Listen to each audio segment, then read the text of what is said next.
जय श्री कृष्णा प्यारे भक्तों, छोटी छोटी बातों पे क्रोध उठ जाता है, गुस्सा आ जाता है और इस क्रोध व गुस्से की वजह से लड़ाई झगड़े होते हैं, घर बर्बाद हो जाते हैं, अनर्थ हो जाता है। तो क्या करें कि ये जब क्रोध उठे तो ये तुरंत शांत हो जाए।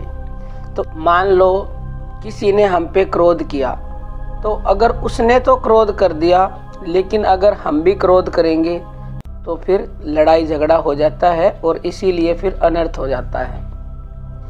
तो जब कोई हम पर क्रोध करता है तो हमें यह सोचना चाहिए कि हमारा कोई अपराध हो गया होगा, इसी से तो इनको क्रोध आया है। यदि हमारा कोई भी अपराध न होता तो इन्हें बिना ही कारण क्यों क्रोध आता। इस प्रकार अपने पर दूसरे के क्रोधित होने में अपने को ही उसका कारण मानकर अपने को ही अपराधी समझना चाहिए। परंतु यदि अपने को भी क्रोध आ गया तो फिर अपनी नीचता की चरम सीमा ही समझनी चाहिए। इसका मतलब तो फिर ये है कि हमारी चाबी हमारे पास नहीं है, दूसरे के हाथों में हमने अपनी चाबी दे रखी है। वो जब चाहे हमें क्रोध दिला सकता है, जब चाहे हमें वो हंसा सकता है। तो भाई अपनी चाबी हमें अपने पास रखनी है। दूसरा अगर गुस्सा हम पे करता है तो हमें भी गुस्सा नहीं करना है, क्योंकि प्यारे भक्तों बहुत ही महत्वपूर्ण बात है, ध्यान से सुनिए।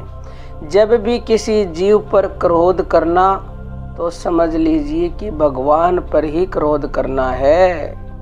इसलिए किसी पर भी क्रोध न करके सबके साथ अहेतु प्रेम करना चाहिए, क्योंकि किसी के साथ जो प्रेम करना है वह भगवान के साथ ही प्रेम करना है। इस प्रकार से प्रेम पूर्ण व्यवहार के प्रभाव से हम प्रभाव के परम प्रिय बन जाएंगे। भगवान ने गीता के 12वें अध्याय में कहा है कि अपने प्रेमी जिससे कोई भी उद्वेग को प्राप्त नहीं होता और जो स्वयं भी किसी जीव से उद्वेग को प्राप्त नहीं होता, तथा जो हर्ष अमर्ष भय और उद्वेग आदि से रहित है, वह भक्त मुझको प्रिय है। तो प्यारे भक्तों, सबको निरंतर भगवान का स्मरण करते हुए ही उनकी आज्ञा के अनुसार हमें काम करना है और हमें भगवान का प्रिय बनना है। तो हमें बिल्कुल भी क्रोध किसी जीव पर करना नहीं है। ऐसा करेंगे तो आपको क्रोध आ नहीं सकता, आएगा तो वो तुरंत शांत हो जाएगा, क्योंकि अगर आपने ऐसा आदत बना ली, ऐसा अभ्यास कर लिया तो ये निश्चित ही संभव होगा। बाकी प्यारे भक्तों, अर्जी हमारी मर्जी आपकी। अब हम अपनी वाणी को विराम देते हैं। जय श्री कृष्णा प्यारे भक्तों।